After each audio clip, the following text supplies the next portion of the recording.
To support this podcast, go to positivesarcasm.com/donate. Any amount is appreciated. Once again, positivesarcasm.com/donate. Thank you and enjoy the program. This episode of the podcast is brought to you by PB and Joey. Simple, honest, and delicious. Go to pbandjoey.com for more information. $35 or more gets you free shipping. That's pbandjoey.com for more information. pbandjoey.com. This episode of the podcast is also brought to you by poppycrock.com. For all your latest fake news, as real as it gets. Or is it? Go to poppycrock.com for your daily bite-sized bits of fake news. Poppycrock.com. That's poppycrock.com. Look, I get that this is personal for you, but we have a fiduciary responsibility. No, we don't. Nobody's acting responsible.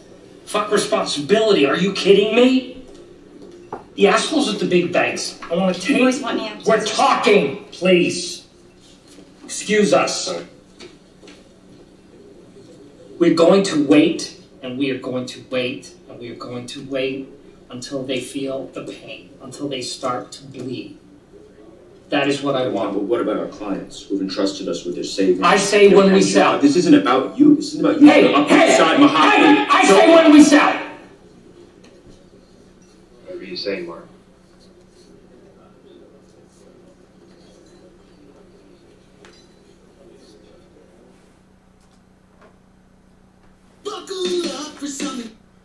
I say when we sell! Jay here, positivesarcasm.com, streaming live from the Spare Parts Studios. Happy Wednesday, everybody. Well, for some, especially some of those in Wuhan trying to get the fuck out of Dodge. Streaming live from the Spare Parts Studio. You can find me on Instagram at positive_sarcasm. You can find me as a TikToker, but not your usual TikToker. Blah, blah, blah, blah, blah, blah, blah, blah. Oh, at Positive Sarcasm for TikTok. Facebook.com/POS Sarcasm, or if you just want to be my friend, Facebook.com/Positive Sarcasm. I'm available at all angles, at all speeds, and for most IQs. Anyone under the IQ of 85, good luck to you. We are streaming live a few minutes later than normal today. Had to get some extra coffee underneath me for another day. I got let's see, three articles going on for today. Two of them had to do with automobiles. One is more of a FYI, and the other one is a and then I got one about some stock market, some asshole who defrauded the stock market. Gee, that's never happened before. And of course, I got a slew of Q&As. And let's see, what else do we got going on for today? So, yeah, I know we're still in the middle of this shit show, but I have been preaching for quite some time. You guys do you want to make money? Well, you gotta get in the stock market, and right now is the best time. When things crush, they're cheap. All right. Do you want to buy a steak when it's $12, or do you want to buy a steak when it's $4? All right. And right now, nobody's bought. Well, everybody ran from the stock market. The thing is, there's a lot of idiots in the market now because everybody has access to it. So everybody who gets scared sells right away, just more than usual. And you guys have been, if you haven't been listening for the past few weeks, now's the best time. You may not get this opportunity, this easy of an opportunity again, unless you wait another 10 years for the next time this market crashes. But now's the easiest time I've ever had. I bought most of my stuff at like 85% of rock bottom, and now it's on its way up. There may be another dip, and I don't have to be a fucking genius or an analyst to tell you guys that if you just pay attention to trend, you'll make money off the trend. You don't need to analyze anything more than that. However, you do have to pay attention to people who are flubbing the books. So, and I want to give you an article about one cat, who flubbed his books, basically saying that his company made a certain amount of money, and turns out he didn't. So we're going to get right to that. When you're buying stocks and shit like that, just pay attention to the company's reputation, what they do, what country they're from. Just look into it a little bit before you hit that buy button. And if you're not a day trader, remember, you got to wait the whole day. You have to wait one business day before you can trade out of that stock. So know what you're getting into. If you're gonna buy something, at least expect to have it for the long term, or at least for a day. But this guy, this is a company I actually was thinking about buying for quite some time. I had it in the watch list. I wanted to buy. There are certain commodities and stuff that I am interested in buying. But this one didn't work out too well for, this is on Yahoo News. And I found out about this a little while ago. And their shares dropped 80%. This is Luckin Coffee. Luckin Coffee is a Chinese brand. And they defaulted on their loan, which means that they weren't able to pay. The reason they weren't able to pay on their loan is because, well, their profits that they said they made in 2019, they made them up. Yeah, they made them all up. And that's not good. When you lie to the people who loan you money, when you lie to your investors, when you lie to the consumers, you're in for a lot of shit. Now, here's what it is. Hong Kong and New York Reuters. Reuters is the company that reports on a lot of stock market news. Chairman Charles Zhang Lu and Chief Executive Jenny Quan have handed over shares in the embattled Chinese coffee chain to lenders after a company controlled by Lu's family defaulted on a $518 million margin loan, one of the banks said Monday. The default comes after Luckin, a major rival to Starbucks in China, said last week that much of its 2019 sales were fabricated, sending shares plunging at 82 to as much as 82% in U.S. trading, and sparking an investigation by China's security regulator. Imagine that. You're trading at around $30-something a share, and then literally 1 minute later, your stock plunges. Your value of your stock plunges 80%. 80%. There are people out there right now that put $10,000 into Aurora Cannabis. At $10 a share, $10,000. Right now, 1 year later, Aurora Cannabis is trading around 85 cents a share. That's over a 90% loss in value. All that money, poof, gone. Poof, gone. That's the market. That, sometimes, like I've told you before, chasing is the worst thing you can do. If you were going to chase a stock, you do it for the short term.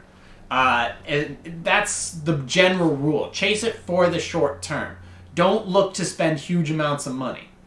Let's see. Some of the Class B shares and some Class A shares of Luckin have been pledged to secure the loan, including shares additionally pledged by Family Trust of Quan. One of the banks, blah, blah, blah. Goldman Sachs Group said in a note to clients on Monday proposing sales of the shares. The other banks, blah, blah, blah. This is all fucking stock chalk. Luckin declined to comment. Gee, I wonder why. Did not immediately respond for comment. It's not possible to contact Quan directly. Morgan Stanley, Credit Suisse, and Barclays declined to comment. Did not immediately. So a bunch of people not wanting to comment. If all the shares pledged under the $518 million loan are sold, the voting interest in Luckin Coffee would not decrease, while Quan's beneficial and voting interest would decrease significantly, Goldman Sachs, without quantifying. Okay. The Class B shares will be converted into American Depository shares. Luckin shares were down 15.4% in early afternoon trading in New York on Monday. Okay, so they lied about how much they made. People found out about it. Their stocks plummeted. And any shares that were owned by these people, the president and the CEO or whatever, gone. The Securities Commission took them. Said, you can't have them anymore. You're all done. And by the way, you're under investigation by the Chinese government. So, good job to you. That's rule number one. And in Jordan Peterson's book, don't lie. Yeah, don't lie. So, there you go. That's what happens when you fuck around with the stock market. So that's pretty much that. So be careful when you are looking. Look at companies that have a pretty good track record, or at least in a strong market. Right now, you look at the market, and the biggest concern right now is people defaulting on their mortgage payments, on their rent. So their property value is concerned. So if people are running from mortgage shares and trusts and anything having to do with real estate, all those markets plummeted because there was no money going into them. So people got scared and ran from every type of mortgage trust or mortgage firm or anything that had to do with real estate. They all ran, and the stocks plummeted. And because they pretty much hit rock bottom, they all went up literally a week later, and they went up fast because we're talking about a virus, a pandemic that hit very quickly. I mean, it was already here. We didn't even realize that it was here, and it was like a wave. It went over us. But now we're about to peak, and it's going to actually, some accounts are saying it's not going to be as bad as they suspect.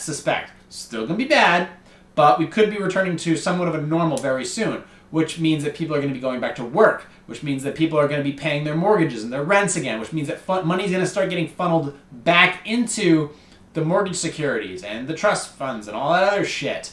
Also, in the meantime, the government rescue programs are starting to come into effect. So all this stuff combined, people are, and plus the fact that these shares have bottomed out and they're cheap, makes them much more accessible to buyers. So if they're much more acceptable to buy, much more reach. If you can reach to buy them for only a few bucks a share, people are jumping on them, sending the stocks through the roof. And if you bought early, you're gonna make out with a lot of cash. Doesn't matter if you spent $10 or $10,000. Either way, you're gonna have a lot of money at the end of this. And it's a short term thing. It is definitely a short term thing. Within 2 weeks to 3 months, depending upon how long you want to hold on to them, you're going to make a lot of money. You're going to make a lot of money, and you're going to be glad that you took, maybe, it wasn't even a risk at this point. It was more of a guarantee that there was going to be a huge bump. There was going to be a huge rally. People are looking to buy right now, so you have to take advantage of it. That clip, by the way, that I talked about in the beginning was from the movie The Big Short. A movie that makes me very, very angry. It doesn't have to do with viruses, but it does have to do with the market collapsing back in 2008. Something that affected me greatly. To where I started thinking about, well, first of all, I was laid off in 2008 for 6 months. So I felt it. More than others. People lost their jobs. People lost their homes. People committed suicide. But I felt it. I was out of work for 6 months. I had to collect the first time I've ever collected unemployment. I don't ever want to have to do so again. So the idea that just sitting there taking things, you take it personally. When you lose a job, say you're a regular worker and you lose your job, you take that shit personally. You feel like you've lost your function in life, and you start to question your value as a human being. But when I went back to work in 2009, early 2009, I was hired back. You start to wonder, where am I going? What is my life? What's my purpose?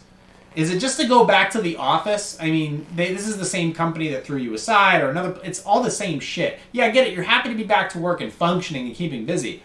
But isn't there something more to all this? Are we just gonna kind of just go back to the way things were? We were complaining about the same shit, the same problems, and then when the next panic sets in, we go ahead and we stock up on toilet paper. You can't invest in toilet paper. You can buy toilet paper stock. You can start a toilet paper company.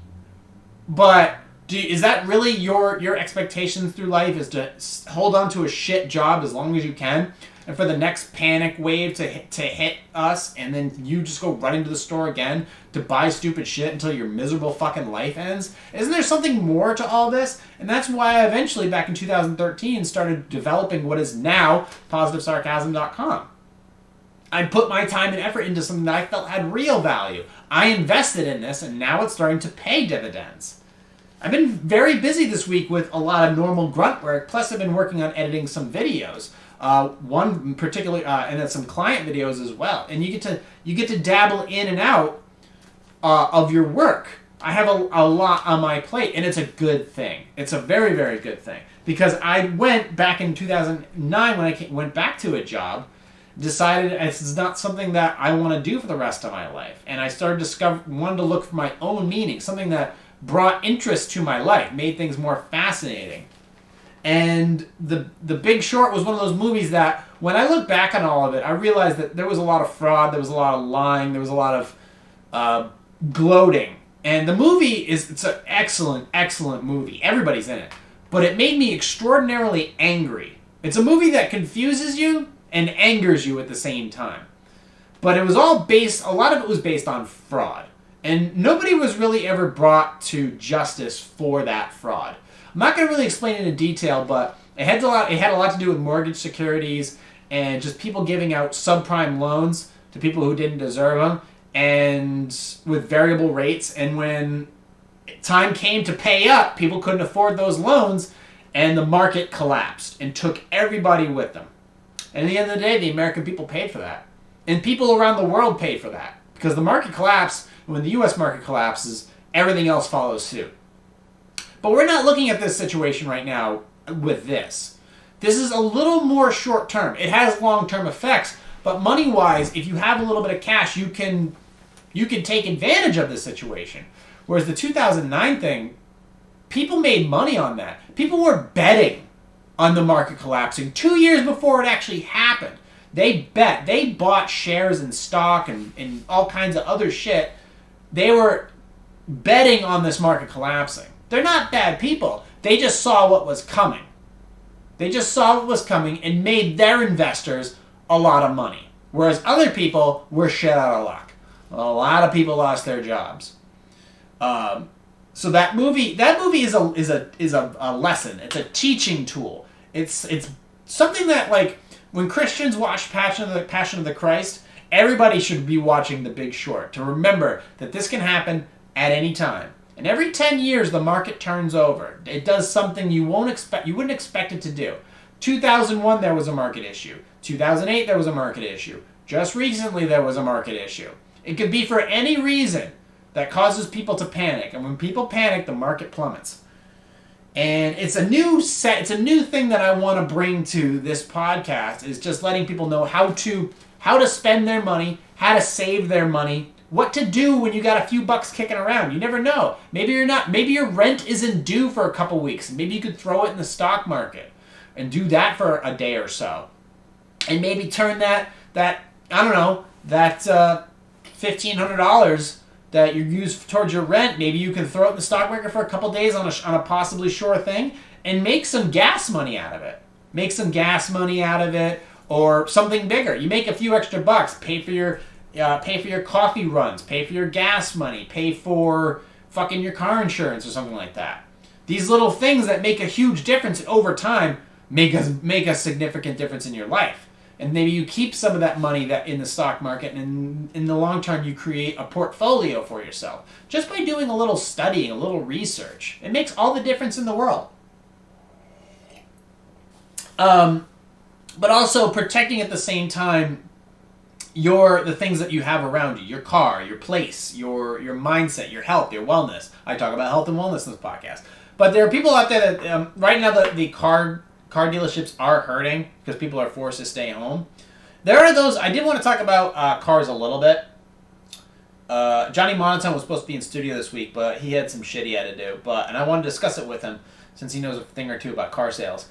But there are cars that are obviously hard to maintain. I have a car that I have two. And one of them I bought to have it restored, and it's not happening.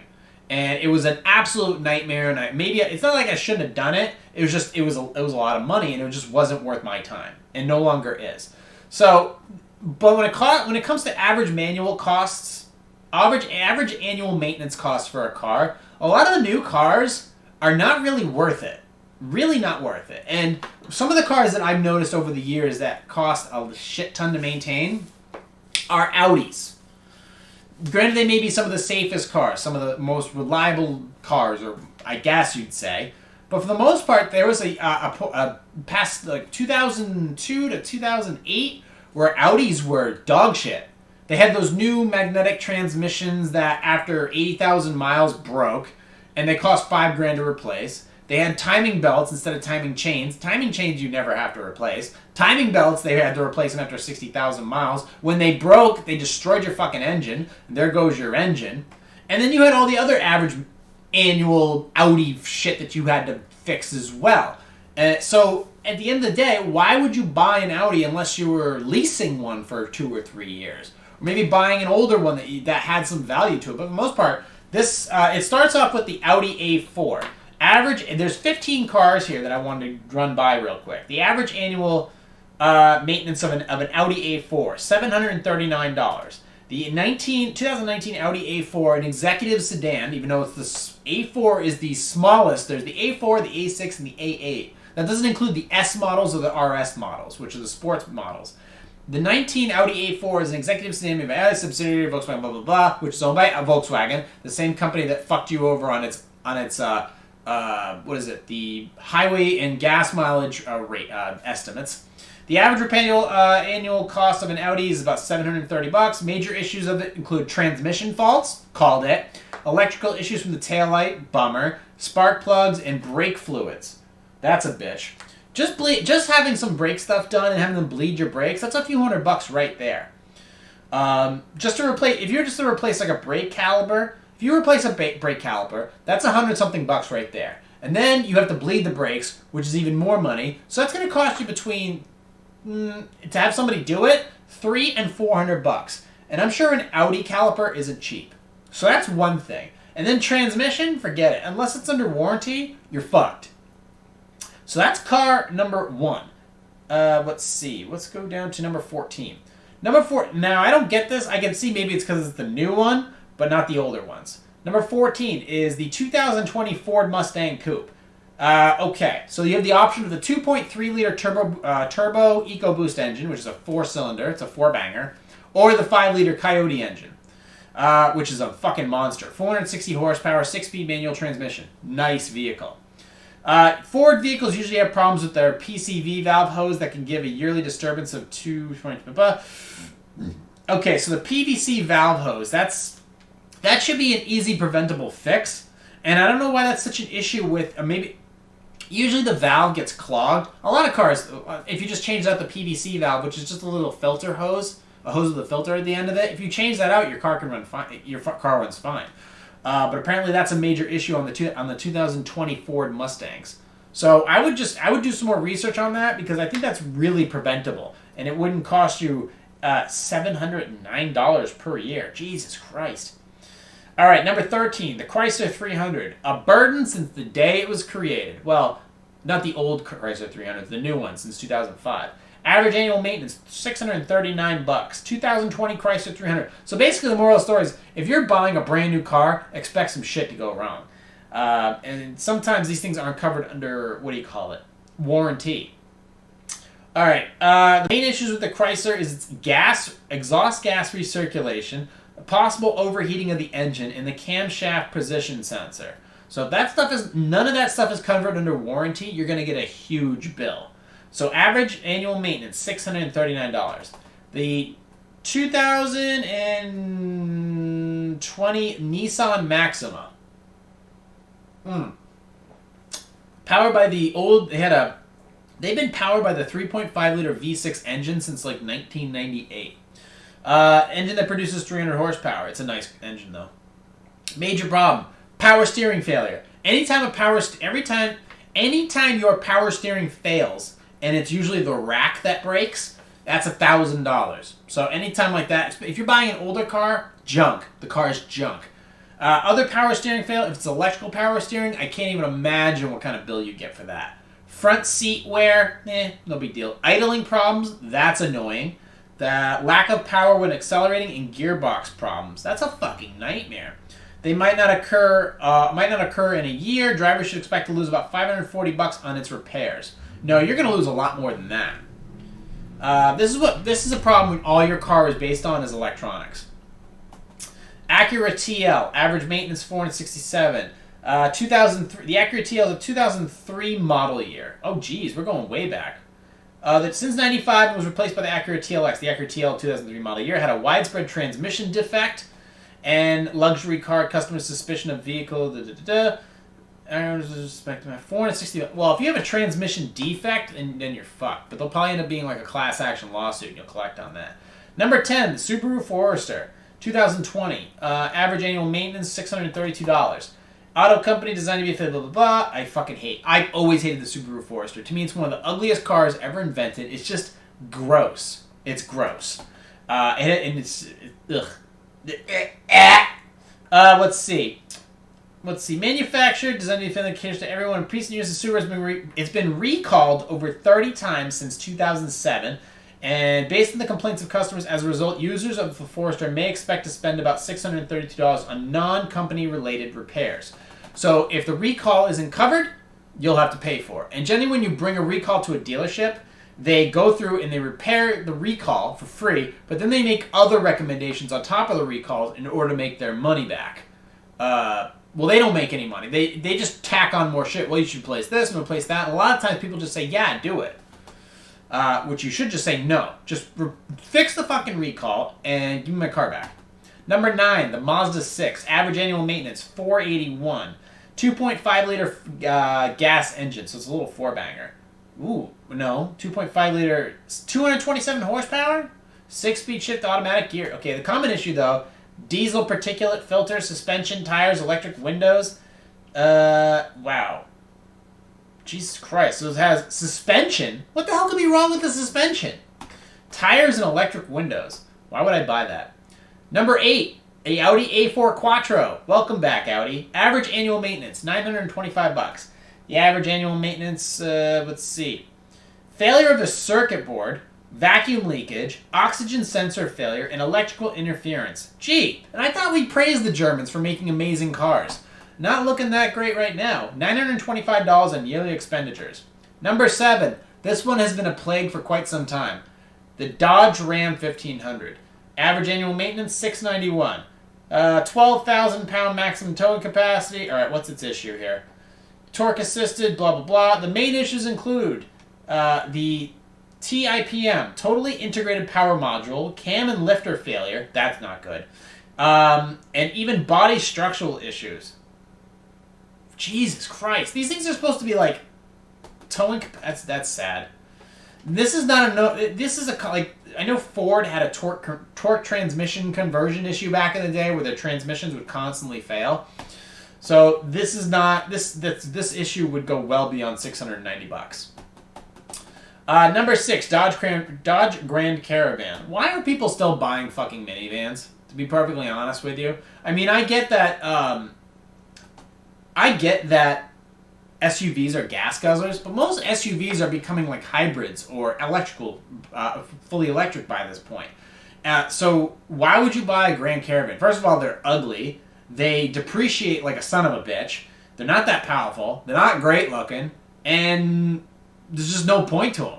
You can get just as many seats in an SUV as you can in a large minivan. So what's the point? Why do we still have these things? 3.6 liter engine, 283 horsepower, 265 pound. Okay, what's the problem with it? Premature brake wear, engine stalling, hard gear changes, transmission failure, and poor air conditioning. Imagine like 3 screaming kids in the car and you got bad air conditioning. Average maintenance, $673. Number 5, the Chevy Cobalt. Oh, that was such a disappointment. That was supposed to be such a nice little car too. Average maintenance, $453. Built in 2005 to 2010. Efficient engine, 205 horsepower. That's actually a lot of horsepower for such a little car. Drivers complain of having problems with their fuel injectors, issue with micro switch inside the shifter mechanism, and the ignition lock cylinder. Yeah, that's annoying. So, little stupid cheap things that they just, they went cheap on. And between 2005 and 2010, Chevy was making shitty cars. I know, I owned one. Not the Cobalt, but still, they were using a lot of the same cheap parts for other vehicles that they were in their lineup. One of the reasons that Pontiac died, too. So, average maintenance, $453 a year. Oh, here we go. The Germans are back. Number 4, Mercedes-Benz E350. Average annual maintenance, $788. That's a modest estimate. The E350, fuel-efficient, powerful engine. However, it has been observed by users the thrust link bushing of the front suspension system cracks, air pump relays, differential leak of covers and seals, and low brake pressure all plague the vehicle. Repairs have to be $788 a year. It's got to be way more than that. You're not going to go to a certified Mercedes technician and only spend $600, $700, $800. You're going to be spending a shitload more than that. What else we got here? Number 3, the Nissan Murano. Average annual maintenance, $500. I always did like the Nissan Murano, though. I always thought those were cool looking. With no major changes of the initial stuff, the Murano is still noticed to have poor steering feedback during driving. Maintenance could be expected to be the one. Okay, so that was it. So, no big deal. Just that do you look like. Okay. Number 2, and the Germans again. BMW 328, average annual maintenance, $773. Provides sporting. I do like BMWs though. I do like them. I wouldn't drive a 3 Series. There's just too many of them. They just look like taxi cabs at this point. However, the 328 also has problems, and most of these are new cars. Oil leaks, steering wheel vibration under braking, and tail lamp assembly malfunctions. which is vibration under braking. That I don't know why that's an issue. And oil leaks. That's not good. Finally, number 1. Not something I would expect to be number 1. Chevy, the all-new Chevy Impala. Average annual maintenance, $568. 300 horsepower engine, torque, pack, 6-speed automatic transmission. 34% chance of engine problems, electrical and air conditioning. 23% and 19% damage rate for suspension and steering. All these issues bring the average annual cost to about $568. You'd think that after, 100 years of being in business that Chevy would figure out how to make a halfway decent 4-door sedan. Instead, we're getting transmission problems, suspension, engine, electrical, air conditioning, above all else. They just can't get it right. They just can't get it right. So these are cars from all over the world, from Japan to Germany to the United States. You're better off just buying a Mustang at this point. Even though Mustang was on there, you just buy an older one. Okay, we're going to get to... Okay, one more thing and we're going to get to Q&A. So, speaking of cars, I know that in New York City it's been pretty quiet out, and there's not a lot of people on the roads. So, it would make sense if you had a sports car to take it for a spin in the city, right? Well, one guy did that, and it didn't end up well for him. This is from Road and Track magazine, and his name is Ben Chen. Ben Chen, owner arrested after ultra-rare Mirage GT. So, when you own a Porsche, there are certain types of Porsche. The only Porsche I don't recommend buying is the Porsche Boxster. However, there is the Porsche Cayman. Porsche Cayman is a beautiful, less expensive version of the Porsche 911. Then you have the Porsche 911, the Porsche Carrera. That's like the Porsche. When you buy a Porsche, what do you have? I own a 911. Nice. There's the 911, the 911 Carrera, the GT, the 911S. They make the Cayman S. Then there are the Porsche, there's the GT2s, the GT3s, and then there's something else. There's these other Porsches. They're called, I think it's called the 918, the Carrera GTs. These things are widowmakers. They're insane. These cars are absolutely insane. And this one is called the it's called the Jimbala Mirage GT. And let's see. A driver of the Jimbala Mirage GT, an ultra-rare, highly modified version of the already rare Carrera GT. So we had a custom Carrera GT. I think it's called the 918. Wrecked into a handful of cars in Midtown Manhattan. Right now, Manhattan's under a heavy quarantine, so there's not a lot of cars on the road. He wrecked a handful of cars in Midtown Manhattan Tuesday morning. The damage isn't pretty. Okay, this car's fucking totaled. And the engine in a Carrera GT is in the back. It's a mid-engine supercar. So whatever he did to the front of it, yeah, that's pretty much all she wrote. The owner of a car, Benjamin Chen, was arrested following a series of crashes around 7:30 a.m. Tuesday. NYPD spokesperson confirmed to Road and Track. Police said the car was not stolen, being operated by Chen when the incident occurred. He's been charged with operating a motor vehicle while impaired by drugs and reckless driving. He goes by BC on Instagram. Look him up. Owns an extensive collection of exotics. The formerly gray Carrera GT had 3 owners, the most recent who bought a car in 2014. The timing jump, blah, blah, blah, blah. DuPont registry, okay, it's blah, blah, blah. Chen has 378,000 followers. Oh, shit. The car struck several vehicles along 11th Avenue on the west side of Manhattan before eventually coming to a stop on 44th Street. So he must have been... Oh, cool, they got video! Oh, man! Oh, I gotta see that again. I have to see that again. Okay, so he's fucking speeding, slides, and... Oh, okay. Alright, so here's what happens. There's no cars on 44th. He's clearly speeding. Hold on, I gotta go backwards. Alright. He's clearly speeding. Oh shit. Slides out of control and into the back of a parked Toyota Sienna. And he's going so fast that when he hits the Sienna moves out of screen. It moves one parking spot on impact and then goes out of screen, completely out of screen, along with the Porsche Carrera, the Mirage GT. So it moves 3 parking spots and then leaves the scene. Oh, boy. You fucking moron. And then after that, an additional video shows the car speeding away after the collision, continuing down the avenue. Despite the significant damage done to the front end, the car was able to flee the scene, running at least one red light in the process. 5 parked vehicles were struck, police said. Okay, let me see here. Oh, shit. So he hits the Toyota Sienna and then drives away. And he's still driving. And he's still driving. And then a fender flies off and he continues driving. There's 6 people standing there. 1 person with their fucking dog. And then the car just takes off. Still no police at this time. Holy shit. And there's a FedEx man. That's amazing. That's amazing. That's pretty awesome, actually. So a supercar, it's a total car. Video shows the driver losing control, blah, blah, blah. Additional shooter decided, blah, blah, blah. Okay. So that's on Instagram. You can look it up. Go to Instagram. Speed Timers on Instagram. They got 403,000 followers. And it's a blue Carrera GT. And you can see the car drive away. And then, And below, the end of the ordeal when New York State police trooper caught up with the crashed Porsche. Chen was conscious and alert when officers arrived at the scene. There's like little bits of car right behind him. And then, okay, there's a bunch of people with their masks on. Oh my god, this is terrible. This car's fucked up. State trooper, please get out of the vehicle. And there's Ben Chen. Yeah, he's all done.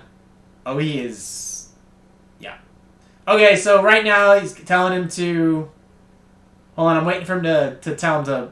Is he going to put a field sobriety test on him or whatnot? Dude's fucked, anyways. Just sort of walking away. Now he's getting back in his car? He's not getting back in his car, is he? You gotta go and check this shit out. You can go to Road and Track Magazine, just look up Mirage GT. Yeah, this dude's fucked. He's so fucked. So, yeah, there's the end of that. Is he trying to leave WTF? Yeah, so... Well, how much is hold on, let's find out how much a Carrera GT. Carrera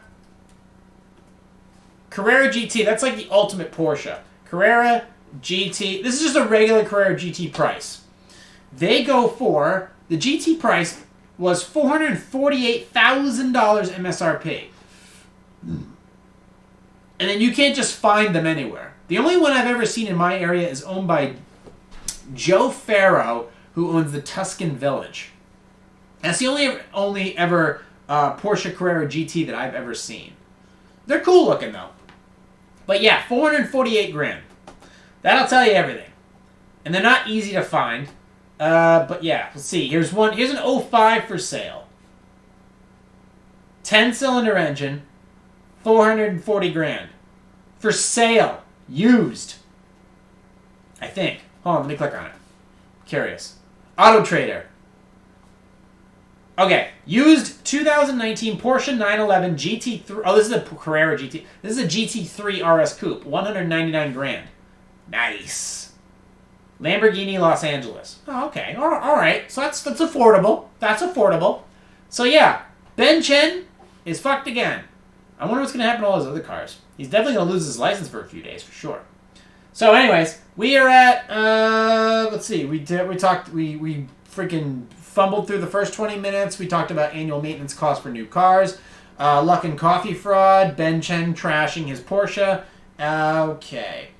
So let's go ahead, and since Johnny Monotone's not here today, let's go ahead and skip the crazy food ideas. I was thinking about doing that a reoccurring theme with him. And we'll jump straight to the Q&As. So let me go ahead and get these out of the way.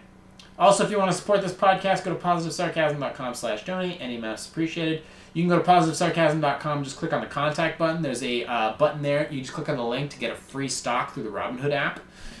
You get a free stock and I get a free stock. And then everybody all walk away happy. And we all go away happy. All right, let's get to the Q&A. We got some good ones this week. All right. And yes, I did clean up my studio a little bit more. There's a brand new tabletop in front here, so I can, a little more room to work with here. I was a little tight Now it's much easier to deal with. I got a spot for my coffee. I a little more room for my monitors, a little more room for my laptop here. Now I've got a laptop designated specifically for this podcast as far as one that can sit here and review all this other data. So, yeah, I've got I'm working on let's see, I've got 1, 2, 3, 4, 5. I got 8, 9. I'm working on computer number 9 right now. I just got a Lenovo in stock that needs to be restored. But I may just sell that one and just sit at number 8. I'm restoring an older HP mobile desktop unit, a mini desktop unit. If I can get that, I might just stop right there at 8 computers, 8 or 9. And then I'll just sell I'll just sell the Lenovo.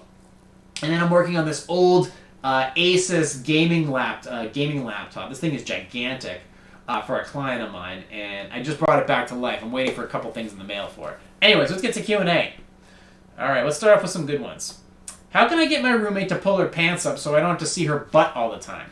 My 50-year-old housemate has a problem, and I don't know how to help.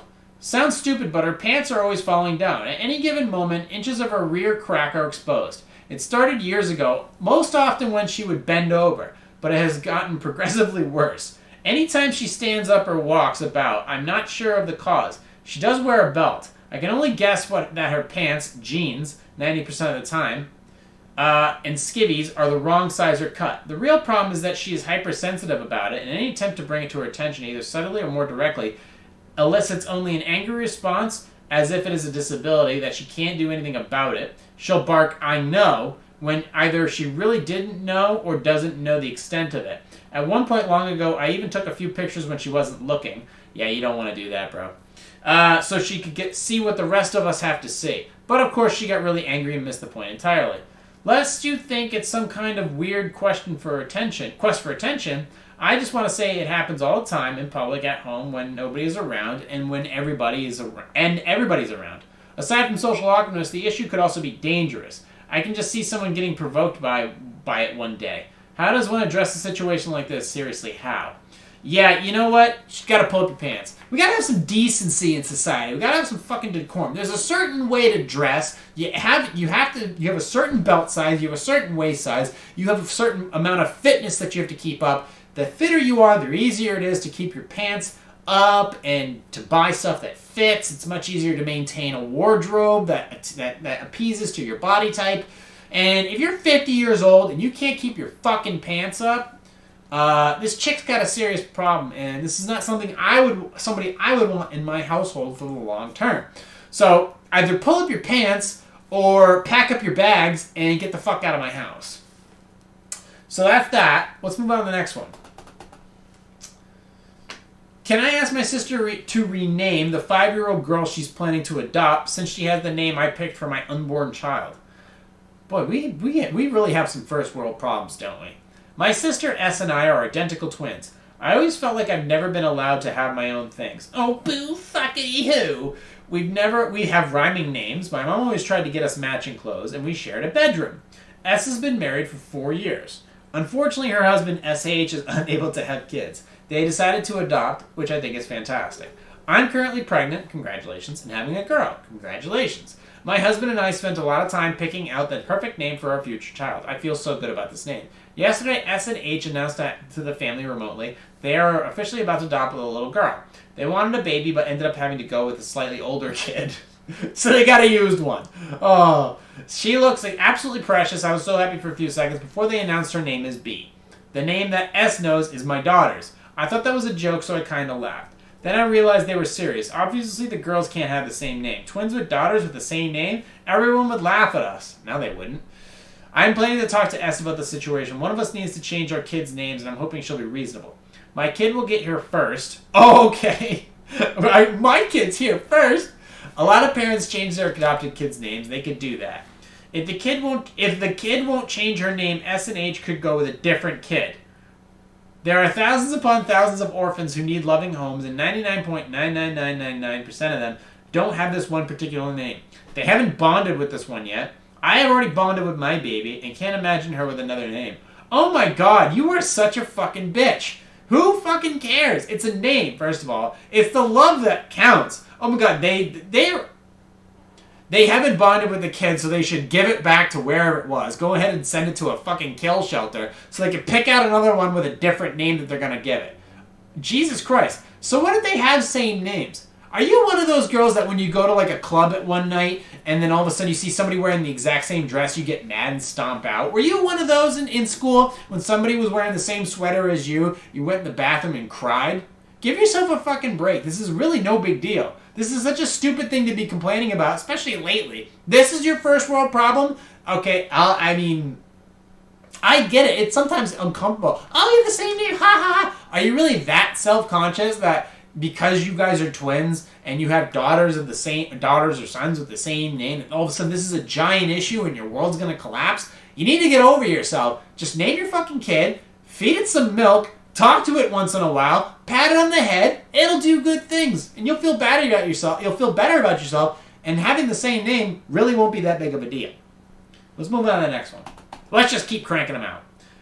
Was it a mistake to tell HR that I'm pregnant and my boss is the father? I'm still fairly early in my pregnancy, and that this fellow coworker who became my boss right at the point I found out I was pregnant. We have a perfectly normal working relationship. No one would even know based on how we act. There are no anti-fraternization rules, but I went to HR to discuss it because I was worried about both our jobs. I told her I was 4 months pregnant and that the father was a coworker.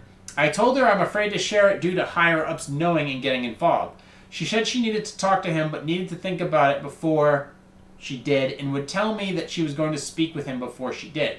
I am currently working mostly from home, but some people are still working from the office. I went in to discuss some items and walked right into her having a conversation with him. She told him that they will have to move my position and she will have to tell the higher-ups sooner rather than later, which was the opposite of what she and I discussed. And now he's bothered I said something, since his biggest issue was he didn't want the office to know. So does she have to do this if there was no conflict? Can't.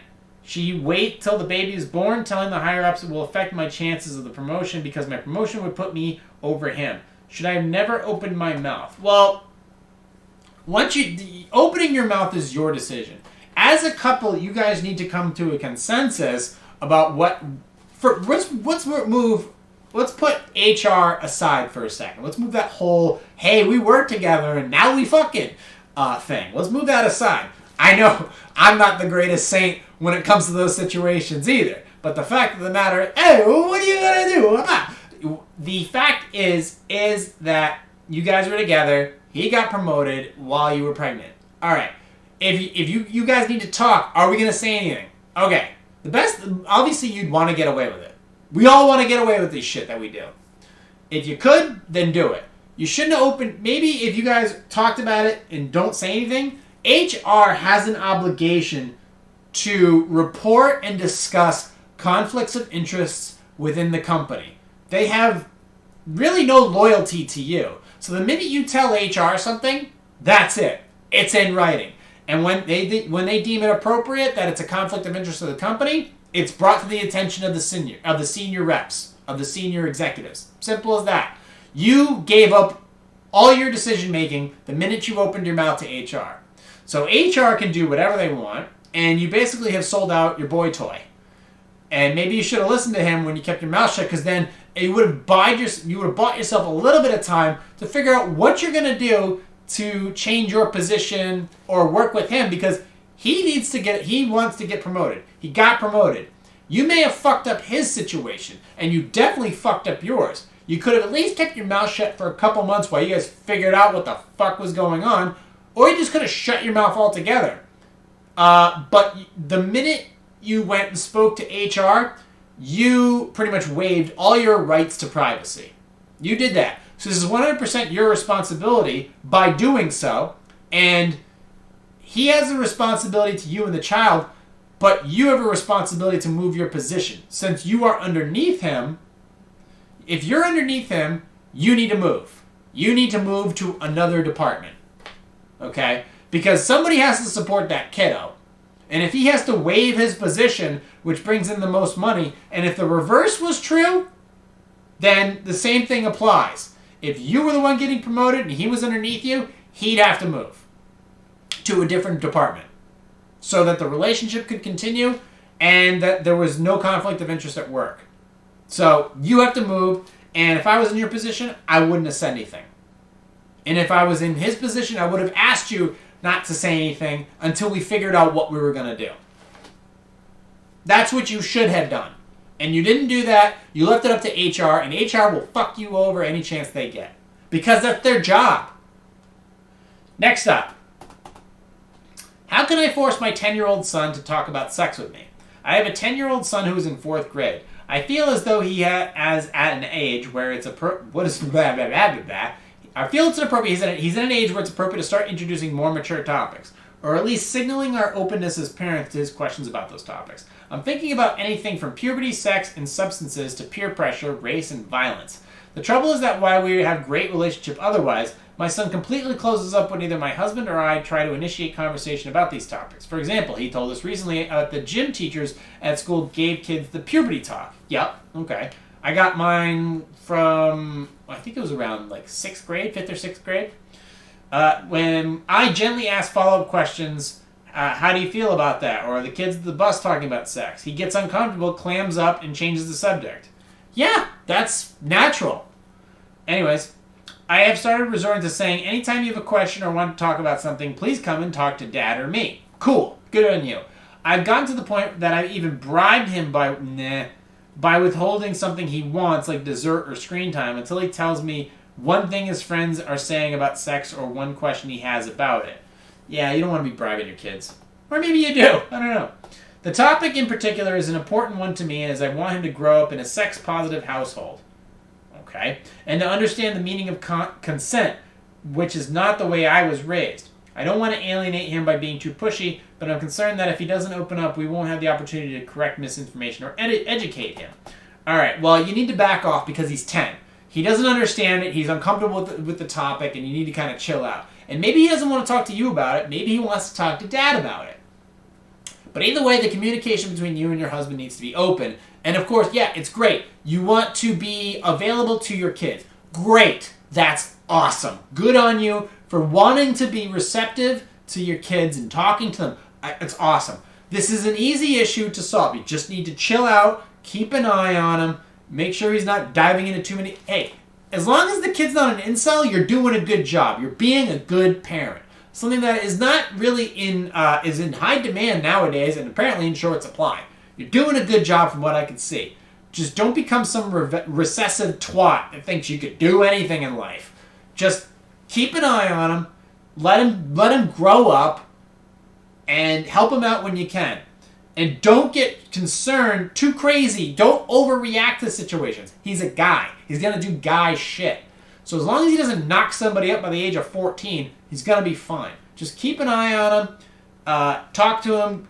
Be open to whatever he wants. And if he has a question, and it's whether he wants to ask Dad or you, great. Go that route. You just need to kind of chill out. You've already told him that you're there for him. That's perfect. And then you chill out. You kind of leave it out there, and you let him come to you. But you do need to back off. It's tough, especially for guys, because we obviously don't mature as quickly as women do. Women mature faster, so we're kind of still bobbling the ball while women are kind of running with it. Even though I can shave my legs way better than half the chicks I know. How can I get my sister to go vegan during the COVID-19 epidemic? I hate you already. My sister and I have disagreed about diet for years. I am vegan and she and her spouse eat meat only about twice a week, I believe. We love one another. Our relations are cordial. We never argue about her diet. When my spouse and I visit, she cheerfully accommodates us. Although my central reason for not eating animals is that they don't like it, health is also a major concern, and occasionally I send my sister a link with scientific studies pointing out the health protective benefits of plant-based diets. I try to be sparing with the links because I know people who are always dispensing health advice can be annoying. With the COVID-19 epidemic, my concern for my dear sister's health is mounting. We are both well past 65, she's had a major health crisis in the past, and I want her to be alive and well for many more years. I would like to send her some links showing that adopting a plant-based diet quickly fosters a healthy microbiome gut flora that boosts one's immunity without putting her off. I know dispensing physical health recommendations isn't your job. Would you consult a nutritionist and check this one out for yourself? If you find it convincing, mention it. Okay. First of all, you know what the fuck you're talking about. You need to back off. And they have their own diets, okay? If they have a shitty diet, then that's one thing to talk about. All right? It is okay to be plant-based. Have a large majority of your diet plant-based. But you just don't... No. Just because all of a sudden... First of all, this COVID-19 thing has absolutely nothing to do with any of this shit. Nothing. So that is not, you remove that. This whole coronavirus thing has nothing to do with plant-based diets or anything like that. You need to shut the fuck up about this stupid vegan bullshit. And the studies you're talking about are all garbage to begin with. So you have no clue what you're talking about. They eat meat. I eat fucking meat too. Alright? It doesn't mean I'm destined for death at an early age. My destiny for death is because I probably have anger issues that I need to control. And yes, meat does make me more aggressive, but eating plants all the time will make you a fucking pussy. Second of all, the fact is that there are tons of vegans out there with horrible diets. Because a vegan just means that you don't use any animal products. But you can still eat 42 pounds of fucking tater tots and still be a fucking vegan. So the fact is that it has nothing to do with anything. When it comes to, and this is the thing about fucking vegans and carnivores that piss me off more than anything. They just want to tout their fucking diet. All they want to do is talk about, oh, my diet's the best. I'm doing this new vegan. Shut the fuck up about your fucking diet, okay? Nobody wants to hear about the shit that you put on your plate,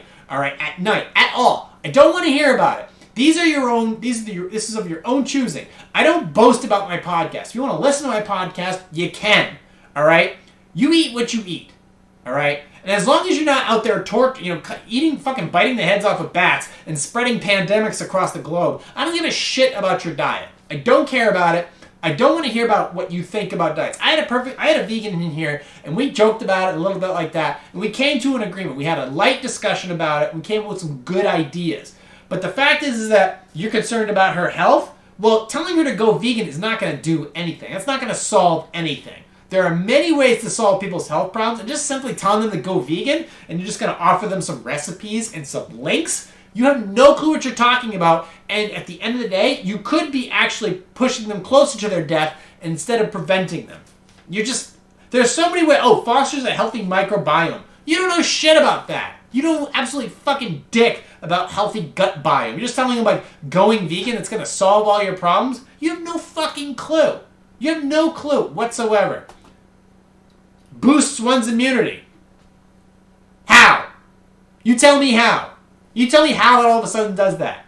I'm telling this for anybody who has a certain diet. Low inflammation diet, ketogenic diet, carnivore diet, high fat diet, low carb diet, intermittent fasting. Okay? Intermittent fasting is actually the most common way to build up a strong, lean body with low inflammation. That's where it starts. Being vegan is a fucking secondary factor. Anybody talks to me about veganism right off the bat, I shut off.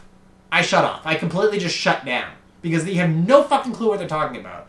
Keto, the same thing. Although only keto is more difficult to master because there's ratios involved. Intermittent fasting, that's easy. That's just a time period where your body's not eating for a long period of time, so all your blood sugar levels lower and stuff like that. That's an easy one to master. You follow that, you're going to lose a lot of weight. No problem. The good weight, mind you. But this lady, look, I just get annoyed when people talk about vegan diets because that's just, right now, the one that people are toting the most. And if you just do yourself a favor, shut the fuck up about it because the carnivore people are becoming just as annoying as the vegan diet.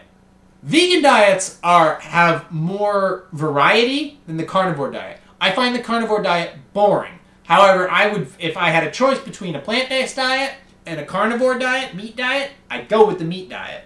But guess what? They're both just as aggressive, and they're both equally annoying.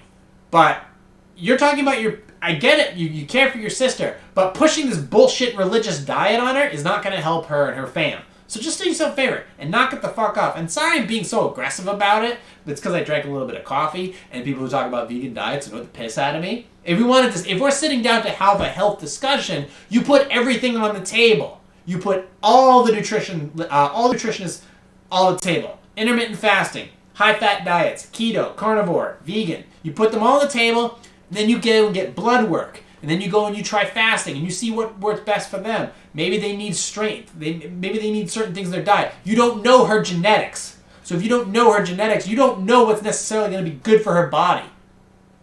So you need to kind of just be like, okay, here's your options. You figure it out for yourself. Nobody knows their body more than themselves. Start with the basics. Don't go vegan. Fucking dummy. Alright. How can I get my coworker to start observing our complicated office trivia system correctly? I supervise a team of 3. A former coworker, when he departed the office, left his 365 days of amazing trivia calendar behind. We've developed a tradition of keeping score of our correct trivia's answers for no reason. Our system is to forget about the calendar for several days. Then whoever remembers that we have forgotten about the calendar tears off all the forgotten days at once, reads through them alone, and writes their initial on the page as if they knew the answer. This person deposits the stack of sheets on someone else's desk, who repeats the process until all of us have had a chance to peruse the questions. Whoever gets around to it, probably me, tallies them all up and adds points to our ongoing scoreboard. One of my team members is significantly older than the rest of us. We love her, but also she is out of her mind and has never grasped the system. We have to give her a pile of cards last because she will verbally to herself speculate about what the answer might be and then announce to herself what the right answer was. Listening to her machinations, is it clear that that she often does not guess the answer correctly? However, I'm fucking confused. I don't have any idea what the fuck you're talking about. I think your trivia thing is stupid. The fact that you're spending so much time in your job talking about this is just completely annoying to me. I hate office life environment type stuff. I hate corporate people. I think they're all fucking annoying. I hit them all with a sledgehammer if I could, which I'd probably end up doing. And this is just annoying to me. Oh, office trivia. This is fucking retarded. All of this. This is annoying. The fact that I'm confused about it annoys me even more. And all of a sudden you're shitting on this old bat because she doesn't get your stupid system. So, yeah, maybe she has other shit she's focusing on, like not dying, instead of your goddamn tallying fucking trivia system. Nobody cares. I don't care. My listeners don't care. And apparently she doesn't care. So do yourself a favor. Shut the fuck up and leave her out of it, because nobody gives a shit. And I'm already tired. I'm done. I'm tired. I'm done. I'm fine. I'm done. We're done with the system. I've done an hour of this podcast. I'm fucking annoyed by your stupid corporate bullshit, and we are done with it. So, I'm rambled on for an hour. I'm so sorry. These podcasts are so silly. I'm so silly. You're silly. Alright, we're done here. I've gone an hour. Alright, so you can find me at @positive_sarcasm on Instagram. You can find me on the TikToks, Positive Sarcasm. You can go to my facebook.com/POS Sarcasm. Facebook.com/Positive Sarcasm as well. Go to my website. Check out my YouTube channels, Positive Sarcasm and Positive Sarcasm Podcast, where I put my clippy clips up on the dailies. I'm also working on some new stuff. If you have questions, comments, client work, any consultation that you need, just go ahead and hit me up on my contact page at my website, PositiveSarcasm.com, or just email me directly. PositiveSarcasm@outlook.com. Yes, I do check my junk mail too, so don't worry. If I miss your message one day, I'll definitely see it the next day. So no worries there. I'll hit you back as soon as possible. Questions about posing music for future bodybuilding fitness shows, you can email me directly there. Check out my custom channels for there. You can hit me up in any way, shape, or form. If you have stock questions, stock tips, or what I've been up to, what I've been looking at, you can go ahead and email me for that. We're streaming twice a week now here on YouTube and on Facebook. And I'm looking at some new ideas and stuff and blah, blah, blah, blah, blah. Yes, I will be podcasting on Easter Sunday, as far as I know. What time? We'll see. We'll see. Okay, I guess we're done here. You can find this podcast. Please, subscribe to this podcast if you want to be a guest in this podcast, or you just want to come by and sip some coffee on the casting couch, which is off-screen. Just email me at positivesarcasm@outlook.com with the subject podcast guest, or just podcast, and then tell me what you want to do. In the meantime, you can subscribe to this podcast by going to iTunes, Stitcher, Google Play Music, Podcast Addict, CastBox, TuneIn, Spotify, iHeartRadio.